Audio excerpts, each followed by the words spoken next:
أتيت وقد توزعت الهدايا وحملت الرحال على المطايا عبيدك يا إله الناس غاو وليس سواك يمنحني هدايا أتيت وقد توزعت الهدايا وحملت الرحال على المطايا عبيدك يا إله الناس غاو وليس سواك الله وبركاته. அன்பார்ந்த சகோதர சகோதரிகளே, அல்லாஹ்வுடைய கிருபையினால் 18வது நாள் ரமலான் மாதத்தினுடைய 18வது நாளிலே நாம் எல்லாம் அமர்ந்திருக்கிறோம். அல்ஹம்துலில்லாஹ். இந்த நாளிலே உலகத்தினுடைய மோகம் என்கிற தலைப்பிலே நாம் பார்க்க இருக்கிறோம். தொடர் தலைப்பாக நாம் பார்த்து வருகிறோம். ஒவ்வொரு நாளைக்கு ஒவ்வொரு தலைப்பு. அல்ஹம்துலில்லாஹ். கீழக்கரையை சார்ந்த நாசா குழுவினர் ஏற்பாடு செய்திருக்கக்கூடிய இந்த நிகழ்வு அல்லாஹ் ரப்புல் ஆலமீன் அனைவருக்கும் இந்த ரமலான் மாதத்தினுடைய சிறப்பையும் நல்வையும் அதிகமாக முழுமையாக நம் அனைவர்களுக்கும் தந்தருள் புரிவானாக என்கிற ஒரு பிரார்த்தனையோடு ஆரம்பம் செய்கிறேன். அன்பானவர்களே, உலகத்தினுடைய மோகம் என்று சொன்னால் இது ஏதோ ஒரு சில சப்ஜெக்டை மட்டுக்கும் நம்ம பேசிக்கிட்டு அப்படி போயிட முடியாது. உலகத்தினுடைய மோகம் அப்படிங்கிற ஒரு லிஸ்ட்டை நீங்கள் தொகுத்தீங்க அப்படின்னு சொன்னால் அதில் நிறைய வரும், நிறைய பட்டியலிடலாம். ஆனால் ஒரு சில விஷயத்தில் அதுலேயும் மிக முக்கியமான விஷயத்தை மட்டுக்கு தான் நம்ம இன்றைக்கி பார்க்க போகிறோம். கால நேரமும் நமக்கு குறைவாக இருக்கிற காரணத்தினால. அதாவது இந்த உலகத்தை பற்றி இஸ்லாம் என்ன சொல்லுது ஃபஸ்ட்டு அப்படின்னு சொன்னால் ரொம்ப அற்பமாக கேவலமாக சொல்லுது. குர்ஆனில் நீங்கள் பார்த்தாலும் சரி, ஹதீஸில் பார்த்தாலும் சரி, கொசுவினுடைய ரெக்கைக்கு கூட சமம் கிடையாது, அதை விட மோசமானது. ரசூலுல்லாஹி ஸல்லல்லாஹு அலைஹி வஸல்லம் அவர்கள் பல உதாரணங்களை நமக்கு சொல்லி காட்டுறாங்க. கடலில் உள்ள ஒரு சொட்டு தண்ணி தான் இந்த உலகம் என்றும் கடலளவு தான் மறுமை என்றும் சொல்கிறாங்க. இப்படி சஹாபாக்களோட பயணித்து போகிறாங்க. ஒரு செத்து போன ஆடு கிடக்குது, இது யார் வாங்குவா அப்படின்னு கேட்குறாங்க. யார் வாங்குவா, என்ன பிரயோஜனம் அதனால் அப்படின்னு சொல்லி சஹாபாக்கள் கேட்கும்போது ரசூலுல்லாஹ் சொல்கிறாங்க, அதுதான் இந்த உலகம் அப்படிங்கிறாங்க. அப்போ இந்த மாதிரி நிறைய உதாரணங்களை சொல்லலாம். அல்லாஹ் குர்ஆனில் சொல்லும் பொழுது வானத்திலேருந்து மழை பொழிகிறது, ஒதுல் இப்ராஹிம் மசலன் ஹயாத்து துன்யா கமாய் அன்சன்னாஹு மினஸ்ஸமா ஃபக்தலத பி நபாதிர் அர்ல் ஃபாஸ்பா ஹசிமன் ததுருஹுரியா கானல்லாஹ் அலா குல்லி ஷைஇன் முக்ததிரா. அல்லாஹ் சூரத்துல் கஹ்ஃப்னு நினைக்கிறேன், கஹ்ஃப்ல அல்லாஹ் சொல்கிறான் என்ன அப்படின்னு சொன்னால், இந்த உலக வாழ்க்கையினுடைய உதாரணம் என்னன்னு சொன்னால் வானத்திலிருந்து பொழிகிற மலையை போல நல்லா பொழிஞ்சி நல்லா அழகாக வளர்ந்துக்கிட்டு வரும் பொழுது காற்று அடித்து கொண்டு போகக்கூடிய ஒரு பதர் தான் என்ன அல்லாஹ் சொல்கிறான். அப்போ அவ்வளோ அற்பமான ஒரு உலகம். இந்த உலகத்தினுடைய எதெல்லாம் நீங்கள் எதெல்லாம் எடுத்துக்கலாம், அது எல்லாமே என்னென்னா ஜீனத்துல் ஹயாத்து துன்யா, உலக வாழ்க்கையினுடைய அலங்காரம். அது எல்லாமே கொஞ்ச நாள் அவ்வளோதான். அதுக்கு பிறகு அதுக்கு ஒரு எக்ஸ்பைரி டேட் இருக்குது, அதுக்கு ஒரு வேல்யூ டைம் இருக்குது, அதோடு அது முடிஞ்சு போச்சு. அதுக்கு பிறகு அதை இன்னொன்று தாண்டி அந்த செயலோ அந்த காரியமோ அதை செய்யக்கூடியவர்களோ இன்னொன்று நோக்கி பயணித்து போய்கிட்டே இருப்பாங்க. அப்போ அதுக்கு தக்கன மாதிரி அதை பெரிதுபடுத்தாமல் எதை இஸ்லாம் பெரியப்படுத்த சொல்கிறதோ அதை பெரிய அளவுக்கு ஆக்கி இந்த விஷயத்தை டம்மி ஆக்கி விட்டுறணும். இப்போ ஆசையை குறைக்க சொல்லலை மார்க்கம், ஆசையை இல்லாமல் வாழ சொல்லலை, ஆசையை குறைக்க சொல்லுது. இதுக்கு ரெண்டுக்குள்ள வித்தியாசம் தான் நம்ம தெரிஞ்சுக்கிறணும். ஒருத்தர் ஆசையே படாமல் இருந்துருங்க அப்படின்னு சொல்லலை. ஆசை இருக்கும், மனுஷனுக்கு ஆசை இல்லாமல் வாழவே முடியாது. முதல்ல அந்த ஆசை பேராசையாக மாறிவிடக்கூடாது. இதுதான் இஸ்லாம் சொல்லக்கூடிய ஆகப்பெரிய ஒரு தத்துவம். இது இன்றைக்கி உலகத்தில் கடைக்கோடி வாழக்கூடிய ஒரு முஸ்லீமை எடுத்துக்கலாம். அந்த முஸ்லீம் தன்னை முஸ்லீம் என்று அறிமுகப்படுத்துவார் எப்படி? அவருடைய ஆதார் கார்டு, அவருடைய ஏதாவது ஒரு ஐடி ப்ரூஃபு, இந்த மாதிரி வச்சு தன்னை முஸ்லீம் என்று சொல்லுவார். தொப்பியை வச்சுருப்பார், தாடி வச்சுருப்பார். அப்போ இதை வைத்து அவர் ஒரு முஸ்லீமாக மாறிவிட முடியுமா என்றால் இஸ்லாத்தினுடைய பார்வையில் அப்படி கிடையாது. உலக ஆசையை குறைத்து கொண்டு மறுமைக்காக யார் பயணிக்கிறாரோ, மறுமைக்காக யார் வித்துடுவாரோ, இந்த உலக வாழ்க்கையை அதுக்காக வேண்டி மாற்றிக்கிட்டு யார் வாழுவாரோ அவர் தான் யார்? முஸ்லீம். இதை தான் நம்ம புரிஞ்சுக்கிறணும். ஒவ்வொன்றாக நம்ம இன்ஷா அல்லாஹ் பார்ப்போம். அதில் முக்கியமான சில விஷயங்கள் இருக்கிறது. அதாவது அந்த மாதிரி ஒரு நோக்கத்துக்காக ஒரு மனிதன் வாழப்போகிறார் அப்படின்னு சொன்னால் சில விஷயங்களை தவிர்த்து வாழ வேண்டும். இப்போ உதாரணமாக ஆடை கலாச்சாரத்திலிருந்து பேசக்கூடிய பேச்சு கலாச்சாரம் வர என்ன உலகத்தினுடைய மோகம் இருந்துச்சுன்னா என்ன, பேசும்போது டசு பூசுன்னு 4 வார்த்தை இங்கிலீஷில் பேசுகிற மாதிரி டீசெண்டாக அடுத்தவங்க நினச்சிக்கணுங்கிறதுக்காக வேண்டி பேசுவாங்க. அதில் அரபு வார்த்தைகளோ அல்லது இஸ்லாம் கற்றுத்தந்த வார்த்தைகளோ இருக்காது. அரபியில் தான் சொல்லணுமா, தமிழில் கூட சொல்லலாம். இப்போ இன்ஷா அல்லா உதாரணமாக நாளைக்கு வாராங்க இன்ஷா அல்லா அப்படி, சரி இன்ஷா அல்லா அரபியில் தான் சொல்ல வேணாம், அல்லா நாடினால் அப்படின்னு சொல்லலாம்ல. அதை சொல்வதற்கு கூச்சப்படுவார்கள், வெக்கப்படுவாங்க. ஐயோ இந்த வார்த்தை எப்படி நம்ம சொல்கிறது, நம்ம ஸ்டேட்டஸ் என்ன, நம்மளை அவங்க என்ன நினைப்பாங்க அப்படிங்கிற மாதிரி நினைப்பாங்க. இதே மாதிரி தான் ஆடை கலாச்சாரம், அது தொப்பி போடுறதாக இருக்கட்டும், ஒரு ஜுப்பா அணிவதாக இருக்கட்டும், இந்த மாதிரி இஸ்லாத்தினுடைய கலாச்சாரம், இஸ்லாத்தினுடைய அடையாளம் என்று வரக்கூடிய அதுகளை எல்லாம் நம்ம வாழ்க்கையில் எடுத்துக்கொள்வதற்கு யோசிப்பார்கள். இப்போ இதில் இருந்து ஸ்டார்ட் ஆகுது உங்களுக்கு பிரச்சனை. உலக மோகம்ங்கிறது இதில் இருந்து ஸ்டார்ட் ஆகுது. எங்கே போய் முடியுது அப்படின்னு சொன்னால், கடைசியாக குர்ஆன் ஹதீஸை மறுக்கக்கூடிய விஷயம் வர உங்களுக்கு போய் நின்றோம். என்ன இது அல்லாஹ் குர்ஆனில் சொல்கிறான். ஒரு வசனத்தை நான் உங்களுக்கு பதிவு செஞ்சுட்டு நான் போகிறேன். என்ன அப்படின்னு சொன்னால் 5:58 அல்லாஹ் சொல்கிறான், இதா நாதைத்து முஸ்ஸலா, தொழுகைக்காக அவர்களை அழைத்தால் இத்தஹிதுஹா ஹுஸுவா, அவர்கள் அதை கேலி கிண்டலாக எடுத்துக்கொள்வார்கள். உலாய்க்க ஷர்ரும் மக்கான், இப்படிலாம் அல்லாஹ் குர்ஆனில் சொல்கிறான். அது ரொம்ப கெட்ட இடம் அப்படின்னு சொல்லி வரிசையாக அல்லாஹ் சொல்கிறான், படித்து பாருங்கள். அப்போ ஒரு தொழுகைக்காக அழைத்தால் என்று சொன்னால் தொழுகையை முதலாவதாக வைக்கிறது. உலக ஆசை இல்லை என்று சொன்னால் இந்த தொழுகை போன்ற இபாதத்துகளில் முதல்ல முக்கியத்துவம் கொடுப்பாங்க. இந்த தொழுகை போன்ற இபாதத்துகளை ஒருத்தவங்க அலட்சியப்படுத்துகிறாங்க, முக்கியத்துவம் கொடுக்கல அப்படின்னு சொன்னால் அங்கிட்ட இருந்து உங்களுக்கு ஆரம்பிச்சிருது இந்த விஷயங்கள் எல்லாம். உலக மோகம் எதுன்னு நான் சொல்லி தான் உங்களுக்கு தெரியணுங்கிற அவசியம் கிடையாது. எதெல்லாம் நாசமாக்குதோ கால வளர்ச்சியில், குறிப்பாக இஸ்லாமிய சமூகத்துக்கு அழிவையும் வீழ்ச்சியும் எதெல்லாம் ஏற்படுத்துமோ அதையெல்லாம் என்ன தான், உலக மோகம்தான். பின்னாடி எல்லாம் நீங்கள் பார்த்தீங்கன்னா ஒன்று ஒன்றா இருக்கும். அது செல்ஃபோன் யூஸ் பண்ணுறதுல இருந்து, டிவி பார்க்குறதுல இருந்து எல்லாமே வரிசையாக அடுக்கிக்கிட்டே போகலாம். நீங்கள் எதன் மூலமாக இறை நினைவை மறக்கிறீர்களோ அப்படி வச்சுக்காங்க, ஈஸியாக புரிஞ்சுக்கலாம். இறை நினைவை விட்டு உங்களை எது தூரமாக்குகிறதோ அது எல்லாமே உலகத்தினுடைய மோகம்தான். அது வியாபாரமாக இருக்கலாம், குடும்பமாக இருக்கலாம், விளையாட்டாக இருக்கலாம். ஏன்னா எதெல்லாம் நீ வைக்கணும் வச்சுக்கலாம். உங்களை தொழுகையை விட்டு தூரமாக்குதா, அல்லாஹுடைய மார்க்கத்தை விட்டு உங்களை தூரமாக்குகிறதா, அவைகள் எல்லாமே என்னென்னா உலகத்தினுடைய மோகம். சரி பாருங்க, ஒரு விஷயத்தை நம்ம பதிவு செய்வோம். எல்லா இமாம்களும், குறிப்பாக தலை சிறந்த இமாம்களாக இருந்தவர்கள் அநேகமானவர்கள் ஷைத்தானுடைய சப்ஜெக்டை பற்றி பேசியிருக்கிறாங்க. அவர்களுடைய கிதாபுகளில் எழுதியிருக்கிறாங்க. அந்த கிதாபுகளில் அநேகமான இமாம்கள் இந்த மாஹிய ஹாலத் சலாத் அப்படிங்கிற டைட்டிலை போடாமல் இருந்ததே கிடையாது. தரக்கு சலா ஃபித்துன்யா, இந்த உலக வாழ்க்கையில் தொழுகையை விட்டவங்க அப்படிங்கிற டைட்டிலை போடாமல் அவங்களுக்கான ஹுக்கும் என்ன என்ற வார்த்தையை போடாமல் இருந்ததே கிடையாது.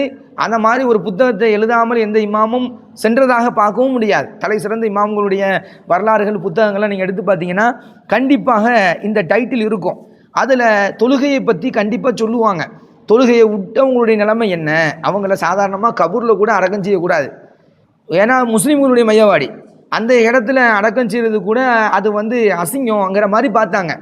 ஏன்னா 3 நாள் தொடர்ச்சியாக தொழவில்லை என்று சொன்னால் அவருடைய தலை துண்டிக்கப்பட வேண்டும். சட்டங்கள், அப்படியான சட்டங்கள் இருக்கிறது. அப்போ நிறைய விஷயங்களை நம்ம இதில் பார்க்கலாம். அப்போ இதுக்கெல்லாம் காரணம் என்னன்னு சொன்னால் உலகத்தினுடைய மோகம், உலகத்தினுடைய ஆசை, உலகத்தின் பக்கம் பயணித்து செல்வது. இப்படியே ஒரு சூழ்நிலைகளில் அவர்கள் மாறும் பொழுது, இப்படியான ஒரு சூழ்நிலைகளில் அவர்கள் பயணிக்கும் போது பலவிதமான பிரச்சனைகளை அவர்கள் எதிர்கொள்கிறார்கள். உலக வாழ்க்கையில், உலகத்தில் வாழ்ந்துக்கிட்டு இருக்கும்போது பலவிதமான பிரச்சனை. என்ன, இப்போ தொழுகையை விட்டுட்டு வியாபாரம் செஞ்சால் அதில் லாப நஷ்டத்தை பார்ப்பாங்க. இப்போ வியாபாரம் பண்ணிக்கிட்டு இருக்கும்போது தொழ முடியாது, ஐயோ அந்த கஸ்டமர் போயிடுவார் அப்படின்னு சொல்லி பார்ப்பாங்க. பொருளாதாரம் ஈட்ட வேண்டிய ஒரு சூழ்நிலை நம்ம போயிட்டோமே அப்படின்னு நினைப்பாங்க. இந்த மாதிரி நினைவுகள் வரக்கூடிய ஒரு சூழலில் ஷைத்தான் ஆதிக்கம் கொள்கிறான். ஒரு மனுஷன், ஆமாம் கரெக்டு தான், நீ இப்போ விட்டுட்டு போயிட்டேன்னா என்னவாகும் அப்படிங்கிற ஒரு சூழலை ஏற்படுத்துகிறான். இதை விட ஒரு முக்கியமான ஒரு விஷயம் இருக்குது, அதை நான் பதிவு செய்கிறேன். என்னென்னா, அடுத்தவர்களுடைய வாழ்க்கையை பார்க்க வைப்பான். உலக மோகத்தில் உள்ள ஒரு டைட்டில் என்ன அப்படின்னு சொன்னால், அவன் பாரு எப்படி வாழ்கிறான், அவன் பாரு வீடு வாசல் வாங்கியிருக்கிறான், அவன் பைக் வாங்கி, நம்ம கூட படித்தவன், நம்ம கூட வேலை பார்த்தவன், நம்ம கூட இருந்தவன், இன்றைக்கி அவன் எப்படி இருக்கிறான், நம்மளும் ஒரே தொழுகை, நோன்பு, பள்ளி வாசல், குரானு இப்படி ஓடிக்கிட்டு இருக்கிறோம், நம்ம வாழ்க்கை இப்படி தானே இருக்குதுங்கிற ஒரு பெரிய ஒரு சிந்தனையை ஏற்படுத்துவான். இந்த எண்ணம் வந்தால் நாம் தெரிந்து கொள்ளக்கூடிய ஒரு ஹதீஸ் நான் இந்த இடத்துல உங்களுக்கு பதிவு செய்கிறேன். முதல்ல இந்த உலக மோகத்தை விட்டு நவறதுக்கு உண்டான ஒரு முக்கியமான ஹதீஸ். ஒரு நபரை பார்த்து ரசூலுல்லாஹி ஸல்லல்லாஹு அலைஹி வஸல்லம் சொர்க்கவாதிங்கிறாங்க. அப்துல்லா பின் அம்ர் அவங்க இதை கேட்டுட்டு என்ன செய்கிறாங்க, பொய் சொல்லி அந்த நபர் இடத்துல போய் பேசுகிறாங்க. என்னத்துக்கு வேண்டி, இவர் சொர்க்கத்துக்குரியவரா, அப்படி என்ன அமல் செய்யாங்கிறத பார்க்கணும். நம்மளும் அந்த மாதிரி செய்யணுங்கிறதுனால போயிட்டு சொல்கிறாங்க, எனக்கு ஒரு பிரச்சனை, ஒரு 3 நாள் நான் உங்கள்கிட்ட உங்கள் வீட்டில் நான் தங்குறதுக்கு எனக்கு பர்மிஷன் கொடுங்க. அவரும் சரிங்கிறார். அது மாதிரி போய் தங்குறாங்க. தங்கும்போது 3 நாளும் இவர் நோட் பண்ணி பார்க்குறாரு, என்ன இவர் ஏதாவது அமல் செய்கிறாரு பார்ப்போம், என்ன எக்ஸ்ட்ரா தொழுகிறாரா, என்ன செய்கிறாரு, என்ன ஏது பார்த்தா ஒன்றுமே இல்லை.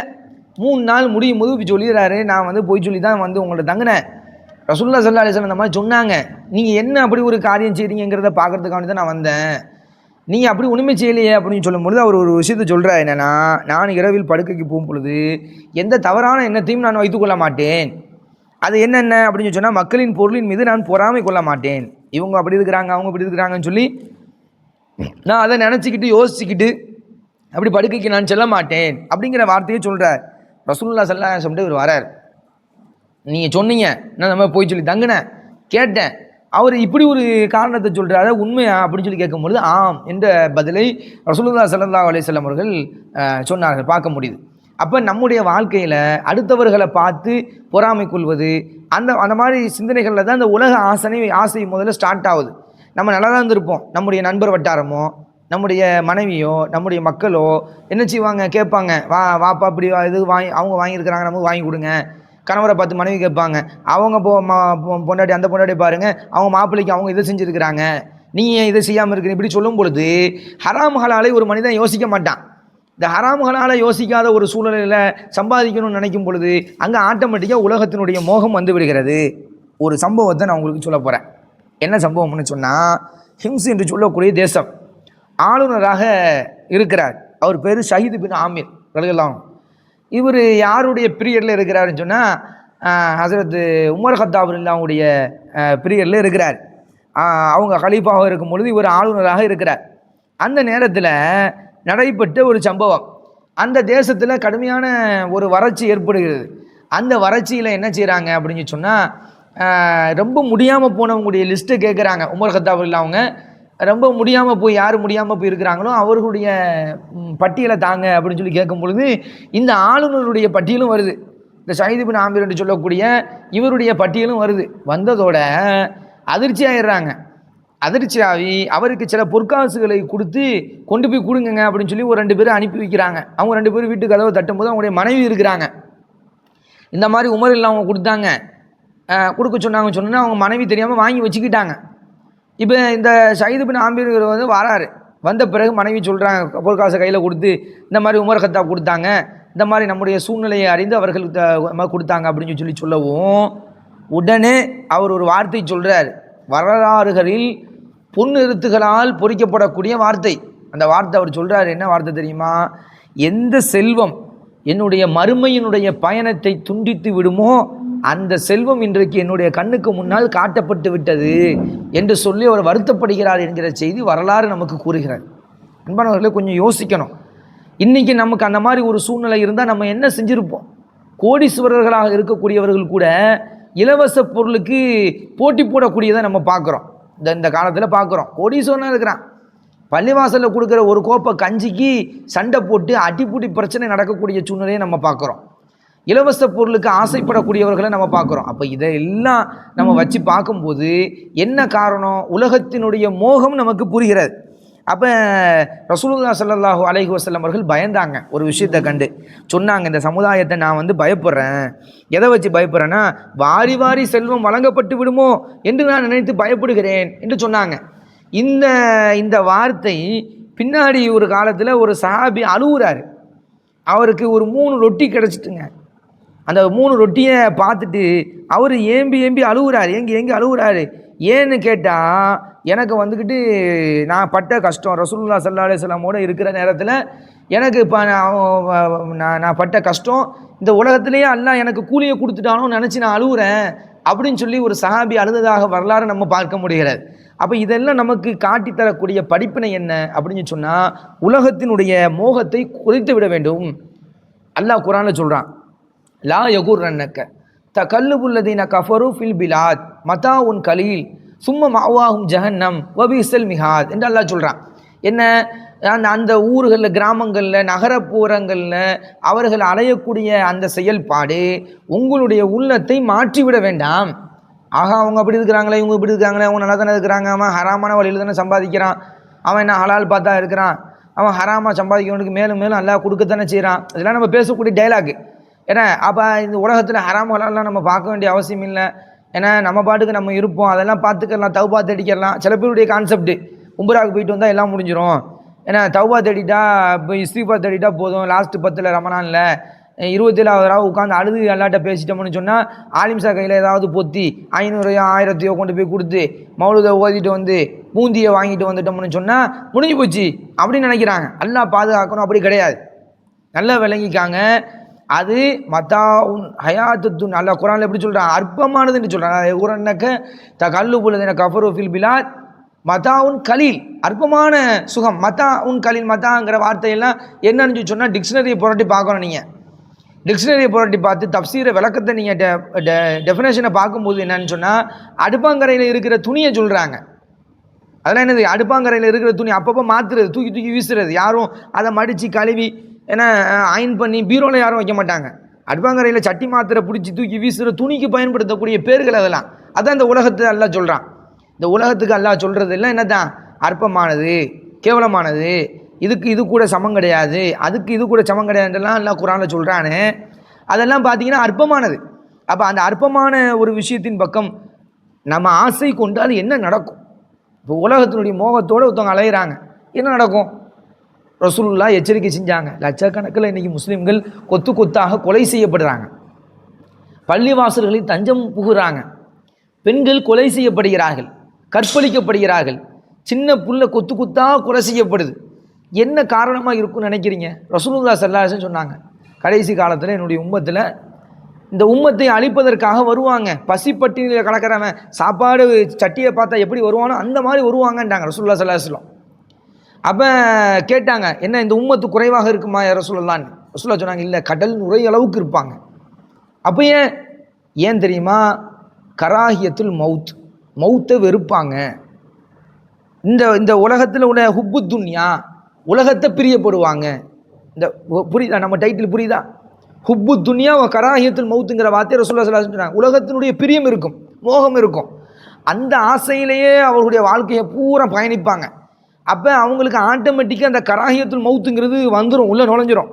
அப்போ அந்த மவுத்தை பற்றின சிந்தனை, பயம், மவுத்தா போன பிறகு யாரோ ஒருத்தவங்க தான் இதை அனுபவிக்க போகிறாங்க, யாரோ ஒருத்தவங்க எடுக்க போகிறாங்க அப்படிங்கிற அந்த ஒரு சிந்தனை இல்லாமல் இவங்களுடைய எண்ணங்கள் எப்படி ஆகிடும்? மவுத்தாகக்கூடாது, நம்ம ரொம்ப நாள் வாழணும், ரொம்ப நாள் இதை சம்பாதிக்கணும், இந்த சோகத்தை அனுபவிக்கணும் அப்படிங்கிற ஒரு சிந்தனை அவங்களுக்கு வந்துடும். இதைத்தான் ரசூலுல்லாஹ் ஸல்லல்லாஹு அலைஹி வஸல்லம் அவர்கள் எச்சரிக்கை செய்தார்கள். ஹத்தா சுர்துமுல் மக்காபிர், கபருக்கு கொண்டு போகிறவரை அந்த ஆசை இருக்கும். அல்லாஹ் குர்ஆனில் சொல்கிறான், இந்த கபருக்கு போகிறவரை உலகத்தினுடைய ஆசை, உலகத்தினுடைய மோகம் அவர்களை தொடர்ந்து கொண்டே இருக்கும். இதை தான் ரசூலுல்லாஹ் ஸல்லல்லாஹு அலைஹி வஸல்லம் அவர்கள் நமக்கு எச்சரிக்கை செய்தார்கள். இறுதியாக ஒரு ஹதீஸை சொல்லிட்டு நான் முடிச்சுக்கிறேன். லவ் அண்ணா இப்னுல் ஆதம வாதியம் மின தஹபி, ரசூலுல்லாஹ் ஸல்லல்லாஹு அலைஹி வஸல்லம் சொன்னாங்க, ஹுப்பா யகூன லஹு வாதியான் லன் எம்லா ஃபலவு இல்ல துராப். ரசூலுல்லாஹ் ஸல்லல்லாஹு அலைஹி வஸல்லம் சொன்னாங்க, ஒரு ஆதமுடைய மகனுக்கு அல்லாஹ் ஒரு ஓடை நிரம்ப தங்கத்தை கொடுத்தாலும் அவன் இன்னொரு ஓடை வேணும்னு சொல்லி ஆசைப்படுவான். ஒரு ஓடை நிரம்ப அல்லாஹ் ஏற்கனவே தங்கத்தை கொடுத்துருக்கான், அப்படி கொடுத்துருந்தாலும் கூட அவனுடைய ஆசை போதுங்கிற அந்த இதில் இருக்காது, இன்னும் வேணும் இன்னும் வேணும் அப்படின்னு சொல்லி இன்னும் அவன் அதிகரித்து கொண்டே போவான். அப்படி அதிகரித்து கொண்டு போகும் பொழுது அவனுடைய வாயை மண்ணு தான் கவ்வும் என்று ரசூலுல்லாஹ் ஸல்லல்லாஹு அலைஹி வஸல்லம் சொன்னாங்க. அப்போ உலகத்தினுடைய மோகம் இருந்தால் அழிவு தான், உலகத்திலையும் அழிவு, மறுமையிலையும் அழிவு. மறுமையில் அல்லாஹ்விடத்தில் போய் நின்றதோடு மனுஷன் அல்லாட்ட டீல் பண்ணுவானா. என்ன டீல் தெரியுமா? உலகத்தில் சம்பாதிச்ச காசெல்லாம் கொண்டு வந்துடுறேன், என்னை திரும்ப அனுப்புனுவானா. அந்த காசெல்லாம் அழிஞ்சு போச்சுங்கிறதும் தெரியாது, அதெல்லாம் அல்லாஹ் தான் கொடுத்தாங்கிறதும் தெரியாது. இதெல்லாம் மறந்து போய் என்ன செய்வான்? அல்லாட்ட டீல் பேசுவான். அப்போ உலக வாழ்க்கை வாழ்ந்து கொண்டு இருக்கும் பொழுது மார்க்கத்திற்காக செலவு செய்திருக்க மாட்டான். இது அடுத்த விஷயம். மார்க்கத்திற்காக அவன் செலவு செய்திருக்க மாட்டான், கஞ்சத்தனத்தோடு வாழ்ந்திருப்பான், அல்லாஹுடைய மார்க்க பணிக்காக கொடுத்துருக்க மாட்டான். இப்போ உதாரணமாக சொல்வதாக இருந்தால் இன்க்ளூடிங் இந்த நாசா அமைப்பு வரை நான் சொல்கிறேன், இவர்கள் செய்து கொண்டு இருக்கக்கூடிய தாவா பணி இந்த வீடியோவில் கடைசியாக உங்களுக்கு வரும். அவங்க கியூஆரை போட்டு சொல்லுவாங்க நன்கொடை வழங்குங்கன்னு. எதற்காக? ஒரு சாராய கடை திறக்கிறதுக்கா அல்லது தியேட்டரை வச்சு படம் காட்டுறதுக்கா? எதற்காக? அல்லாஹுடைய பணி. இப்போ இந்த அல்லாஹுடைய பணி, மார்க்க பணியின் பக்கம் செலவு செய்வது, உதவி செய்வது ரொம்ப கேள்விக்குறியான ஒரு விஷயமாக இருக்குது இன்னைக்கு காலத்தில். அதுக்காக வேண்டி பணம் ஒரு 1000 ரூபா ஒரு 2000 ரூபா கொடுக்கறதுக்கு யோசிக்கக்கூடியவர்கள் நல்லா கேட்டுக்காங்க. நான் சொல்கிற இந்த பதிவை நீங்கள் தனியாக வேணாலும் கட் பண்ணி ஒவ்வொருத்தருக்கும் அனுப்புங்க. ஒருவர் ஃபித்ரா காசு கொடுக்க முடியல, அவர் என்ன செஞ்சார் தெரியுமா? தன்னுடைய ஃபேமிலியோடு போய் உட்காந்து ஒரு பெரிய ஹோட்டலில் சாப்பிட்டுட்டு அந்த பில்லை ஃபோட்டோ பிடிச்சி ஸ்டேட்டஸில் வைக்கிறார். ஃபித்ரா காசு 130 ரூபா கொடுக்க முடியாதுதான், தரமாட்டேன், அதெல்லாம் என்ன ஃபித்ரா நாங்கள் கொடுத்துக்குறோம், நீங்களாம் வந்து என்கிட்ட கேட்காதீங்க அப்படின்னு சொல்லிட்டு போனவர் ஆயிரக்கணக்கை செலவு பண்ணி பில் புக்கை வைக்கிறார், பில்லை வந்து ஃபோட்டோ பிடிச்சி ஸ்டேட்டஸில் வைக்கிறார். ஒருத்தருக்கு குர்பானு காசு கொடுக்க முடியலை, அவர் போயிட்டு 15000 ரூபாய்க்கு 3-4 பேர் குடும்பத்தில் போய் ட்ரெஸ் எடுத்துகிட்டு வந்திருக்கிறாங்களாம், அந்த ட்ரெஸ்ஸினுடைய பில்லை பிடிச்சி ஸ்டேட்டஸில் வைக்கிறார் பெருமைக்காக. உலகத்தினுடைய மோகம், மார்க்க பணிக்காக செலவு செய்வதற்கு தயக்கம். அப்போ இப்படியான ஒரு சூழ்நிலை இருந்தால் அல்லாஹ்வுடைய தாவா பணி என்பது பூமியில் குறைந்துவிடும். சமூக சீர்கேடு நம்ம பார்த்தோம் நேற்றைய தினம், அதுக்கு முந்தைய தினம் தாவா பணியை பற்றி பார்த்தோம். இதெல்லாம் இதனுடைய அடித்தளமே எதில் இருக்குதுன்னு சொன்னால் இந்த உலக மோகத்தை விடுபடுவதன் மூலமாக தான் இருக்குது. இதெல்லாம் இல்லைன்னா அங்கிட்டு ஒன்றுமே கிடையாது. கல்வி இருக்காது, ஏன்னா தாவா பணி இருக்காது, சமூகத்தில் சீர்கேடு பெருகிறோம். எல்லாமே நீங்கள் பார்த்தீங்கன்னா ஒவ்வொன்றா உங்களுக்கு புரியும். அப்போ உலகத்தினுடைய மோகத்தை நாம் இன்ஷா அல்லாஹ் கண்டிப்பாக குறைத்து கொள்வோம். ஆசை வரும், அந்த ஆசையை பேராசையாக ஆக்கி கொள்ளாமல் ஆசையோடு இருந்து மறுமையினுடைய ஆசையை கூட்டிக் கொள்வோம். அதிகமான நல்ல அமல்களை செய்வோம். இந்த ரமலான் மாதத்தில் அதிகமான நல்ல அமல்களை செய்து வெற்றியடையக்கூடிய நசீபை அல்லாஹ் ரப்புல் ஆலமீன் கேட்கக்கூடிய உங்களுக்கும் பேசக்கூடிய எனக்கும் அல்லாஹ் ரப்புல் ஆலமீன் தந்தருள் புரிவானாக. இன்ஷா அல்லாஹ் நாளைய தினம் மரணம் பற்றி பேச இருக்கிறோம். மரணம் சம்பந்தமாக என்னென்ன குர்ஆன் ஹதீஸிலே சொல்லப்பட்டிருக்கிறது என்கிற விஷயத்தை பார்த்துவிட்டு இறுதியாக சொர்க்கத்தை பற்றி பார்க்க இருக்கிறோம். இன்ஷா அல்லாஹ் அல்லாஹ் ரப்புல் ஆலமீன் நம்முடைய நல்ல காரியங்களை ஏற்றுக்கொள்வானாக. அஸ்ஸலாமு அலைக்கும் வரஹ்மத்துல்லாஹி வபரகாத்துஹு.